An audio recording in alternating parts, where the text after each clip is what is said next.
Ողջույն հարգելի հեռուստադիտողներ, այսօր Եվրոմեդիայի տաղավարում զրուցելու ենք Հայաստանի Հանրապետական կուսակցության գործադիր մարմնի անդամ ազգային ժողովի նախկին փոխխոսնակ Էդուարդ Շարմազանովի հետ։ Շնորհակալ եմ հրավեր ընդունելու համար, պարոն Շարմազանով։ Շնորհակալ եմ հրավերի համար։ Պարոն Շարմազանով, ինչպես այսպես բնութագրումը տրվում է, վաղը աննախադեպ մի իրադարձություն է լինելու, ամենայն հայոց կաթողիկոսը փաստորեն դատարանի առջև է կանգնելու, առաջին դատական նիստն է կայանալու Էջմիածնում, գիտենք, որ գործը, Մասյացյոտնի թեմի նախկին առաջնորդ կարգալույց հռչակված Արման Սարոյանի այսպես հաղորդման հիման վրա է փրկորձը խոչընդոտելու, այնախ գնահատական սրան տարբեր փաստաբաններ, իրավաբաններ ներկայացել են քաղաքականապես։ Սա պայքար է եկեղեցու դեմ։ Սա ոչ իրավական խնդիր է, ոչ քաղաքական խնդիր է, սա էգզիստենցիալ խնդիր է, քաղաքակրթական խնդիր է, բարոյական խնդիր է, արժեքային խնդիր է, որը այսօր չի որ սկսել է։ Այն ինչ որ տեղի ունենալու վաղ Էջմիածնի դատարանում, դա հետևանքն է։ Հետևանքն է Հայաստանում հակապետական իշխանության, հակապետական քարոզչության, ադրբեջանահաճո նարատիվների իրականացման գլոբալ առումով հետևանքն է երկու բարի 18 թվականի Թավշյա հեղափոխության, եթե կարելի այսպես ասել, եւ 22 թվականի հոկտեմբերի 6-ի Արցախը Ադրբեջանի մաս ճանաչելը։ Մնացածը արդեն հետևանք են, ասինքն հիմքը տեղա այս իշխանությունները խելոք կատարում են Ադրբեջանից հնչող հրահանգները, ու ոչ միայն Ադրբեջանից։ Ես դեռևս 21 թվականի հունվարի 3-ին եմ կոչ արել սատարել վեհափար Հայրապետին։ Այն ժամանակ դեռ իշխանության ներկայացուցիչները չեն հանդգնում բացահայտ, բայց տարբեր արբանյակների միջոցով հրապարակ էր նետվում վեհափար Հայրապետի դեմ հակաքարոզչություն, եկեղեցին թուլացնելու քարոզչություն, եւ դեռևս եթե հիշեք 21 թվականի հունվարի 3-ին եւ ես իմ հանրապետական ընկերները այցելեցինք այն ժամանակ Մայրաթոռը վերանորոգվում էր, պատարագները կատարվում էր Սուրբ Գայանեում, այցելեցինք այնտեղ մեծ զանգվածներով հանդիպեցինք վեհափար Հայրապետի հետ եւ դեռևս այդ ժամանակաշրջանից կա, եթե ավելի հետ նայենք 20 թվականի իշխանապողությունը հանրապետական Սերժ Սարգսյանի մերժելու գործընթացը նաև զուգորդվում էր նոր Հայրապետ, նոր Հայաստան շարժումով, որը այն ժամանակ մի քանի փուլով է գնացել, առաջի փուլը դա թուլացնելն էր եկեղեցին, հիմա երկրորդ փուլը վերջնական փուլը միգուցե սա է։ Տարբերությունն էր, որ այն ժամանակ Նիկոլ Փաշինյանը ասում էր, որ ես որևէ կերպ չեմ խառնվելու այս գործին, եկեղեցու գործերին, բայց հիմա ինքն է նախաձեռնում։ Հիմա էլ ինքն ասում որ չի խառնվում, ինքը ինքը ասում է, որ ես անգամ ծրագրում իրենց կա։ Այն 10 նախկին սրբազաններին էլի։ Իսկ հիմա արդեն ծրագրում կա, որովհետև եկեղեցին հնարավոր չէ թույլատրել, եթե եկեղեցի ներսից չլինեին եկեղեցու եւ վեհապարի դեմ դուրս եկողներ։ Խոսքի են որոշակ մի քանի նախկին հոգեվորականներ, թե նախկին սրբազանների մասին է։ Պարոն Շարմազանով, իրենք այսպիսի արգումենտ են ներկայացնում, ասում են, որ մենք մեր ծրագրում հստակ ներկայացրել ենք։ Իրանք իրավունք չունեն, որևէ քաղաքական ուժ։ Որևէ իշխանիկ իշխանություն։ Բայց ասում են ժողովուրդը էլի մեզ մանդատ տվեց։ Ավարտեմ, ժողովուրդը ինչ կոչ, դա ժողովրդի խնդիրը չի։ Դե ծրագրի իմանալով։ Ուրեմն հայ առաքելական եկեղեցին 2000-ամյա կառույց է։ Այն ստեղծել է Թաթևոս եւ Բարդուղիմեոս առաքյալը։ Վեհափարին, եկեղեցականներին, կարադատի, միայն Տեր Աստված, մեր Տեր Հիսուս Քրիստոսը։ Եվ կան հոգևոր խորհուրդներ, հոգևորական ժողովներ, աշխարհիկ մարդը ինչ գործ ունի մտիքն է։ Ինչ գործ ունի աշխարհիկ մարդը, ասենք կուսակրոնություն խախտել է, չի խախտել, դա իր ինչ գործն է։ Կան ժողովներ իրան կանեն։ Խետիրա կողքի մարդկանց մասին ինչքան բան են գրում, այդ որ 10 հոգով նստեցին ստորագրեցին Նիկոլ Փաշինյանի հետ։ Նրանց մասին էլ հազարավոր փաստեր Facebook-ներում ու սոցիալական ցանցերում եղավ։ Եթե իրավական խնդիր կա, այլ բան է։ Բայց քո ինչ գործն է, երեք ամբողջ ԿՊ ֆրակցիա խոսում է, կուսակրոնությունը խախտել է, չի խախտել։ Դուք ձեր խոստումներից խոսեք, որ խախտել եք։ Եկել եք ասել եք Արցախը Հայաստանը եւ ոչ Արցախը տվել եք Ադրբեջանին։ Կանգնել եք ասել եք պետք է լինի լուծում, որը ձեռնտու կլի Արցախի ժողովրդին, Արցախի 150,000 ժողովուրդը անտուն է մնացել, գաղթական է դարձել։ Կանգնել եք ասել եք չի լինի լուծում, որը Ադրբեջանի միայն ձեռքը դա այսօր նույն բանն եք անում։ Կանգնել եք ասել եք Արցախը մեր Աղդամը մեր հայրենիքն է, այսօր ինչ ասես տալիս եք։ Կանգնել եք ասել եք Տավուշից ոչ մի բան չենք տա, հիմա ասում եք 29743։ ասեք միջանց չի լինի, սա եկիրը միջանց կեք Իրենք սարքել։ ասում են մենք եկեղեցու կրոնի դեմ կռիվ չենք անում, կոնկրետ անձի հետ է կապված։ Որևէ իշխանավոր իրավունք ունի, ես դες դա ասեմ, իրանց, լսեք, ոչ իմ գործն է, ոչ ձեր գործն է, ոչ գործադիրի գործն է, ոչ էլ առանց Նիկոլ Փաշինյանի խնդիրն է, քննարկել ներեկեղեցական հարցեր։ Եկեղեցին ինքը ունի ներքին կանոնակարգ եւ ինքի ներքին կանոնակով որոշում է։ Պարզը դող Նիկոլ Փաշինյանը բարի լինի եւ իր ԿՊ-ը բարի լինի, պատասխանի, թե 22 թվականի իր կողմից ստորագրված ազգային անվտանգության ռազմավարության ծրագրում ըստ որի Հայաստանի Հանրապետության կառավարությունը հանդիսանում է Արցախի ժողովրդի անվտանգության երաշխավորը։ Ես էլ հարց եմ տալի, ինչու դա չի արել։ Որտեղ թե իրանք խնդիրները դորդուբեշ են արել, հիմա էլ մտել են տենում են, ինչա, ոնց որ իմ հարևանի տունը բարդակը լինի, երեխեքի կեսը նարկամանել են, կեսը ես չգիտեմ ինչ։ Մի հատ էլ գա մյուս հարևանին ասի, այս հարևանի տունը խոսքի կնիկը завтра ժամը 9-ին չի սարքում, այլ 9-ից 15։ Այ քեզ բան։ Դու մի գնա քո խոստումները կատարի, քո տան բարդակը դզի։ Կրկնում եմ, որևէ աշխարհիկ իշխանություն իրավունք չունի կերոնական կազմակերպությունների, այդ թվում նաև հայ առաքելական եկեղեցու խնդիրների մեջ քիթը խոթել։ Անունը կլինի Շարմազանով, Փաշինյան, Պետրոսյան, Պողոսյան հեշ էականություն։ Վաղը պատգամավորները ընդդիմադիր գնալու են դատական։ Մինչև պատգամավորները գնալը մեր գործադիր մամնի անդամ Հայկ Մամիջանյանը օրեր առաջ կոչ է արել մեր հանրությանը ամսի 7-ին հավաքվել դատարանի մոտ։ Եվ շատ լավ է որ պատգամավորներն էլ Հայկ Մամիջյանի կոչին հետևում են։ Դա ինչ է փոխելու դատարանի վրա, ինչ ազդեցություն ունենալու, թե հակառակը գուցե այսպես քաղաքական ինչ-որ երանգ տրվի ավելի վատ։ Ինչ է փոխելու։ Բա այսինքն ինչ մեր վեհապարին տանեն դատարան ազգը։ Չէ, չեմ ասում լավ է թե վատ, ուզում եմ հասկանալ ինչ է։ Մենք այսօր ունենք մի խնդիր։ Ադրբեջանի, Թուրքիայի Միգուցե նաև ստղի կառավարիչների թիվ 1 խնդիրը նա է, որ Հայաստանի Հանրապետության քաղաքացին հուսահատվի եւ դառնա անտարբեր։ Մեր խնդիրը պետք է լինի թույլ չտալ անտարբերության հաղթանակ։ Անտարբերությունը, ինչպես Վազգեն Սպարապետն էր ասել, ամենավատ աղետն է, ամենամեծ ախտն է մեր ժողովրդի համար։ Եվ այդ իմաստով մենք իրավունք չունենք հուսահատության ու անտարբերության բղել մեր ժողովրդին, մեր խնդիրը պետք է լինի այդ անտարբերության թագավորությունը ճեղքել եւ մտնել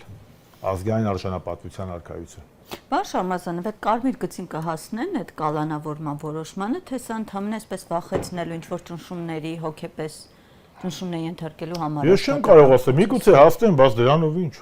Հիմա վեհապար հայրապետը հոգեվոր մարդ է, մեր ազգի հայրապետն է, մի ինչ ա եղել, մի Գրիգոր Լուսավորիչն էլ է կալանավորվել։ Իսկ այդ ամենավատ սցենարի դեպքում կալանավորեն եւ բերեն իրենց թեկնածին։ Ես վեհապար հայրապետի հետ շուրջ մի տարի առաջ հանդիպել եմ այս հարցով։ Ես նաև ձեր եթերում եմ ասել։ Ինքը շատ ճիշտ է հասկանում, շատ հստակ գիտակցում է իր առաքելությունը եւ որևէ ճշմարան տակ ինքը հետնահաս չի կատարելու, որովհետեւ ինքը հասկանում է, որ սա ոչ թե իր անձի խնդիրն է, այլ սա 2000-ամյա հայ առաքելական եկեղեցու հեղինակության խնդիրն է եւ եթե եկեղեցին եւ վեհապար հայրապետը հետքայլ կատարեն կամ միակողմանի նահանջ կատարեն կամ փորձեն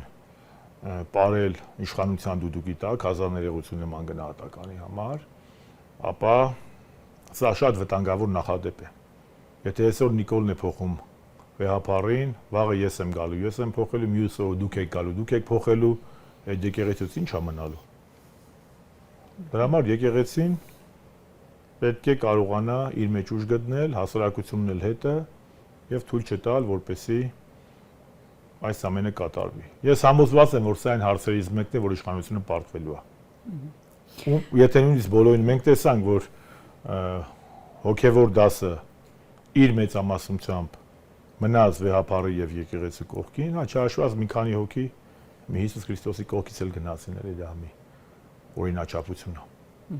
Պարոն Շարմազանով, արդեն 4-րդ, 5-րդ օրն են նոր ձևավորված խորհրդարանը մեկնարկել աշխատանքը, ղեկավար կազմ են ընտրել։ Այ այսպես առաջին տպավորությունները, որակապես ինչ ազգային ժողով ունենք։ Ճիշտ ասած, ասեմ, որ տենց բան հետևում եմ, չէ, ավելի շատ տենց երեկոյան նայում եմ լրահոսը։ Ինչ է մեզ սպասվում։ Քանի ես իշխանությունն է, ոչ մի լավ բան չի սպասվում։ Տեսնենք։ Ես հիմա չեմ ուզում հապճեպ գնահատականներ տալ, միայն ընդդիմադիր ուժերին հաջողություն եմ մաղթում խորհրդանական պայքարում ու աշխատանքում։ Նայեք, իրենց հիմնական նպատակը մանդատը վերցնելիս ասում են, որ մեր նպատակը այնտեղ, երբ որ պահը կա, անվստահության գործընթաց սկսելն է, մեր քվեով այդ որոշումը փոխելը։ Կհասնեն, հա, այդ նպատակին, որը հայտարարել են։ Կանխավ վատատեսական գնահատականներ տան, պարզապես հիշեցնեմ, որ այդ անվստահության գործիքի մասին հանրապետականը խոսել է դեռևս տարիներ առաջ։ Եվ դժբախտաբար ոչ բոլոր քաղաքական ուժերը իր ռեսուրսները ներդրեցին այդ գործիքակազմից օգտվելու համար։ Իդեպ պարբերաբար նաև այսպես հիշատակում են, հա, նոր խորհրդարանում հանրապետական կուսակցություն ասում են, տեսեք, իրենք եկան ինչ խոսույթով, հիմա այլևս խորհրդարանում ներկայացված չեն իրենց։ Մենք չենք առաջադրվել, համոզված եք, եթե մեր նպատակը ներկայացված լիներ, մենք հաստատ կանցնեինք։ Հիմա դե անիմաստ է, ես ասեմ, մեկ էլ կասի դե որ անցնեիք կդնեիք, բայց կարծում եմ որև մեկի մոտ գաղտնիք չի, որ հանրապետականը իր կադրային եւ քաղաքական բազայով ամենալավագույններից է փորձառությամբ եւ քաղաքական գործիչների թիմով Հայաստանի Հանրապետությունում եւ կարծում եմ, որ բոլորն էլ հասկանում են, որ հանրապետականը առաջադրման դեպքում հաղթարելու խնդիր չունի։ Այլ բան է, որ Նիկոլ Փաշինյանը կարող է բարգավաճի նմանել հանրապետականին բան աներ, թույլ չտալ մտնի, այլ բան է։ Պարոն Շարմազանով, ձեր գնահատմամբ պաշտոններ վերցնել որոշումը ճիշտ էր, հա, ինչ է դա, ինչ։ Ես կարծում եմ, որ եթե մտնում ես պարլամենտ, պետք է ամբողջ գործիքակազմից օգտվես։ Ես որպես պարլամենտական, եթե մտնում ես պարլամենտ, ընդդիմությունը պետք է ողջ գործիքակազմից օգտվի։ Իսկ ինչու չվերցնեն որ։ Ես այդ գավառական այդ էմոցիոնալ բաները, վայ, պաշտոնը վերցրեցին բան, ինչ անենք։ Բարբերաբար այսպես Նիկոլ Փաշինյանը մեր ժամանակ էր պատգամավոր։ Հետո ասել դե Շարմազանովը որ փոխնախագահ չեմ գնում, պատգամավոր աշխատեմ։ Ինչ չէ, դա նեղ մտածողություն է։ Նոր ընտրված նախագահը անդադ այսպես բարեկրթության կոչ է անում, ասում է նոր ընտրված ազգային ժողովի նախագահ, անդադ ասում է նորն էլ ասեց, «Ребята, давайте жить բարեկիրթ»։ Այ հնարավոր է խորհրդարանում պահպանել այդ շատ բան կախված է իշխանությունից։ Ես չեմ կարծում բարեկրթությունից երբ որ կպա խոսում, նման է ցինիզմի։ Երբ որ Հայաստանի քաղաքական ընդդիմադիր դաշտում չկա կուսակցություն, որտեղից մի քանի հոգի քաղաքական բանտարկյալ չլինեն։ Երբ որ դու խոսում ես բարեկրթությունից մենք կարայինք խոսանք, որ համաներում են կարել։ Մենք կարայինք խոսանք, որ վհուկների ворջ չեն կարել։ Սրանք ինչ ասենք բարեկրթությունից խոսում ես, որ ինչ։ Բարեկրթությունից խոսում եք, այս կողմից Արմեն Աշոտյանի տնային կալանքը մի ամսով ավելացնում եք։ Բարեկրթությունից խոսում եք Ծառուկյանին տանում նստացնում եք, բարեկրթությունից խոսում եք Սամվել Կարապետյանի տնային կալանքը երկարացնում, բարեկրթությունից խոսում եք քաղաքական բանտարկյալների թիմը ավելացնում եք, բարեկրթությունը հո բան չի, սիրուն բառեր, չէ՞, դա վարքագիծ է։ Արամ Վարդևանյանի թեկնարության ժամանակ այսպիսի հարց են բարձրացնում, ասում են, այ ոնց է ստացվում, որ բոլոր ընդդիմադիրների դեպքում, երբ որ քրեական վարույթ է հարուցվում, միանգամից այսպես պիտակում է քաղբանտարկը։ Այո, չի պիտակում, այդպես է, որովհետև հրանգը տալիս է իշխանությունը։ Բայց ինչ կա զարմանալու Քրիստիկ ջան։ Արամ Վարդևանյան չէ, երևի փորձառու չէ, ես պետք է լինեի որ ասեր։ Պետք է ասեր արա։ Ձեր կեսս դե նստած չի եղել, որ Նիկոլ Փաշինյանը հրահանգ տվեց Սամվել Կարապետյանին բռնելու։ SMS-ով հրահանգ չտվեց ազգային ժողովում նստած։ Ասեց սատկացնելու եմ SM անել չասեց, իրավապար մարմինները քեզնով կզբաղվեն։ Քարոզարշավի ընթացքում չի ասել սրան բոմբ չեմ սարքելու, SM անելու են, անելու, սրան բռնելու եմ նրան չէ։ Ի վերջո Նիկոլ Փաշինյանը չի ասել, որ ինքը ԲԴԽ նախագահին SMS-ա գրել WhatsApp-ով, որ ազատի բա։ Իսկ Արամ Վարդևանյանը պետք է առանց բանի ասեր։ Ասել Նիկոլ Փաշինյանը եւ ԿՊ գործողություններն են մեզ ստիպել գալ եզրակացության, որ այո, բոլոր այս գործիչները բռնվել են, կալանավորվել են քաղաքական դատապարտարով։ Եվ այո, նրանք քաղաքական բանտարկյալներին ավելին, դա միայն մենք չենք ասում։ Առնվազն Արմեն Աշոտյանի առաջի կալանավորման շրջանում Հայաստանի բնակչության 50% ավելին պարոն Աշոտյանին համարում էր քաղբանտարկյալ։ Եվրոպայի ժողովրդական կուսակցությունը, որին ձգտում անդամակցել ԿՊ, Արմեն Աշոտյանին 2 անգամ համարել է քաղաքական բանտարկյալ։ Բազմաթիվ իրավապաշտպան կազմակերպություններ կան, որոնք այսօր փաստում են, որ Հայաստանի Հանրապետությունում Քաղբանտարկյալների շքերթա։ Ինչի մասին է խոսքը։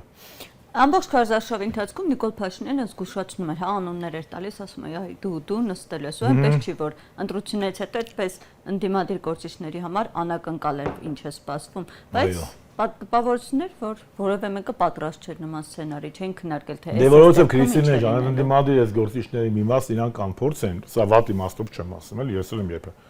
անփորձ են քաղաքականության մեջ։ Միգուցե Ծառուկյանը անփորձ է։ Գայք Ծառուկյանից թվում է շատ լավ էլ գիտեր, որ իրան պետք է բռնի։ Ինչ աներ։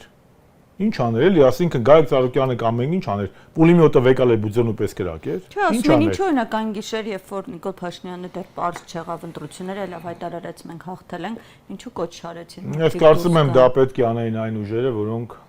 ավելի շատ ձայն էին հավաքել։ Հազար ներողություն, ես կարծում եմ, որ միգուցե Ծառուկյանն էր, բայց առաջնայինը պետք է, գիտեք,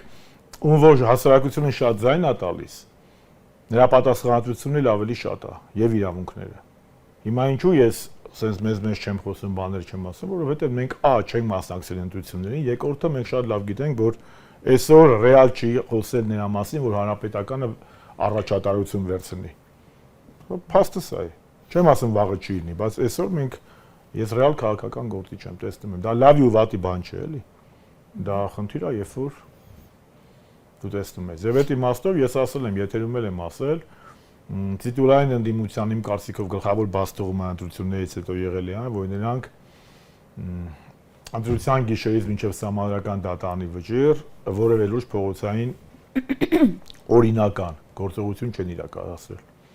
Ու իրանք ասում են մի անգամ, հա? Ասում են ռեսուրս չկա մարդկանց։ Հունիսի 3-ին ռեսուրս կար հրապարակը լցնելու, հունիսի 7-ին գիշերը ռեսուրս չկար մարդկանց փողոցանելու, երբ որ մարդկանց մեծ մասը,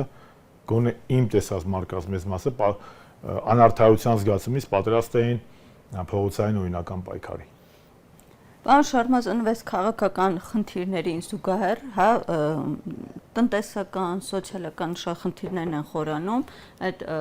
ռուսական կողմի, հա, սահմանափակումների։ Հիմա վրա ԵՄ, ԵԱՏՄ, ռուսական կողմը գիտենք ասում է, որ հանրակրվեի միջոցով այս հարցը պետք է լուծվի, իշխանություններն էլ կարծես դեմ չեն, բայց ասում են առաջիկամ դա հնարավոր չէ։ Ռուսական կողմը ավելի շատ դա չի ասում, ռուսական կողմն ասում է, ես Եվրոպայի հետ թշնամի եմ, դու գնում ես դեպի Եվրոպա։ Այսօր մի մեջբերում անեմ,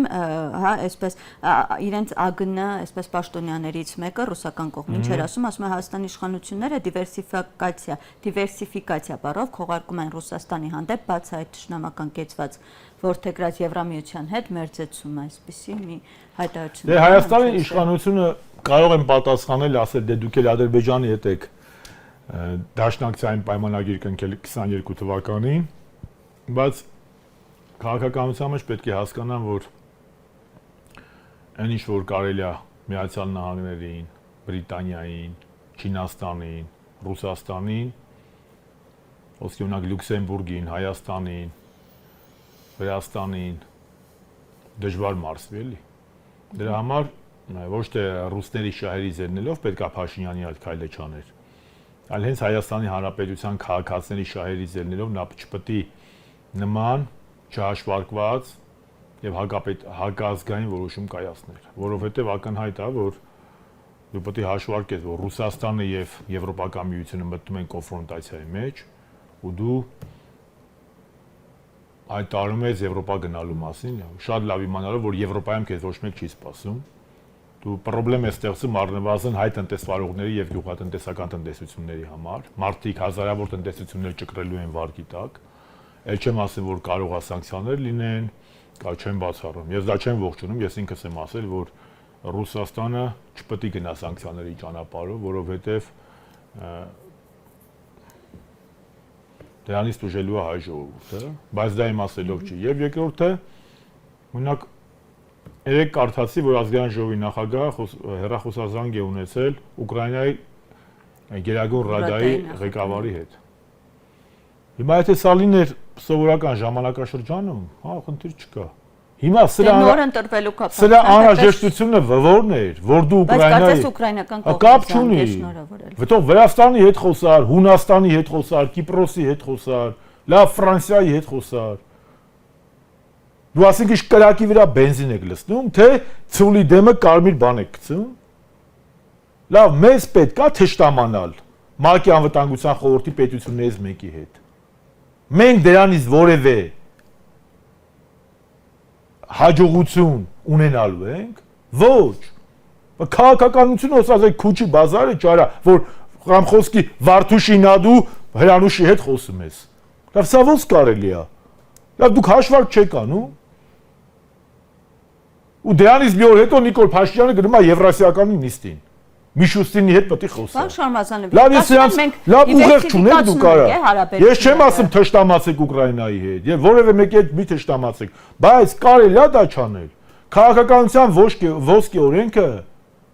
մի վնասիրն է։ Ինչպես բժշկության մեջ։ Ինչ ես վնասում, արա, ինչ ես կրակի վրա բենզին լցնում։ Թե Ադրբեջանն ինչ անի, դուք էլ պետք է անեք։ Բայրամովը գնում է Կիև, դուք էլ պետք է հեռախոսազանգ ունենաք։ Ալիևը գովում է, դուք էլ պետք է ինչ-որ բան անեք։ Ալիևը Էրդողանի նման ընկեր ունի, դուք ով ունեք։ Լավ կարելի է սենց բան անել։ ԵՄ-ի պես ընկեր իրենք։ Ակտեստենք էլի։ 1920 թվականին էլ կային գործիչներ, Նիկոլ Փաշինյանից 1000 անգամ ավելի խելացի, որոնք սպասում էին, որ մեր արևմտյան ընկերները Հայաստանի մանդատի իրազերնա թույլ չեն տա ոչ միայն Թուրքիան չարցակի, այլ ծովից ծով Հայաստան մեզ կտան։ Առնվազն Սևրի 160,000 քառակուսի կիլոմետր։ Արդյունքը ինչ եղավ, ոչ մի արևմտյան զինվոր չեկավ Հայաստան, թուրքական բանակը եկավ Երևանի մայրուստերում Չարբախում կանգնեց։ Ուստի Պացերան ստորագրել Ալեքսանդրապոլի տխրահարչակ պայմանագիրը։ Ես չեմ հասկանում, ես չեմ ասում հելեք սրան գովացեք, դրան գովացեք, գնացեք Կրեմլ գովացեք, չէ, բայց կրկնում եմ, Ուկրաինայի Ռադայի հետ, նախագահի հետ խոսալը եւ դրա հրապարակային դարձնելը մեզ ինչ օգուտ է տալիս, բացի ԵԱՏՄ անդամ Ռուսաստանի, որի հետ ունես դու լիքը խնդիրներ եւ իրանից ես կախված, նրան ավելի կոդեմ լարելը։ Քաղաքականության նպատակը ոչ թե թշնամիների քանակն ավելացնելն է, այլ թշնամիների քանակը զրոյացնելն է, ընկերների քանակը շատացնելն է։ Այս մարդիկ թարս են գնում։ Ու խոսում են բարեկրթությունից, քաղաքականությունից։ Սրանք ինչ անում են կյանքում, Քրիստինե ջան, մի բառակոշում, ինադու, ի հեճուկս, հանուն բան չկա։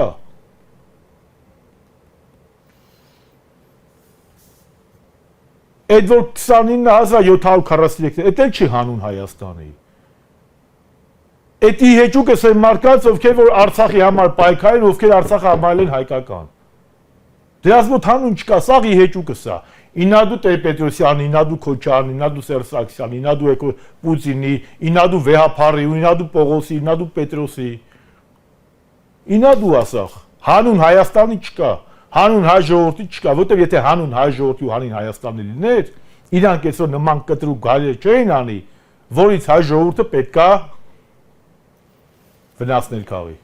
Շնորհակալ եմ պարոն Շարմազանով ձեր զրույցի համար։ Հարգելի դիտողներ, այսօր մեր զրուցակից Հայաստանի Հանրապետական Կուսակցության գործադիր մարմնի անդամ Էդուարդ Շարմազանովն էր, կհանդիպենք։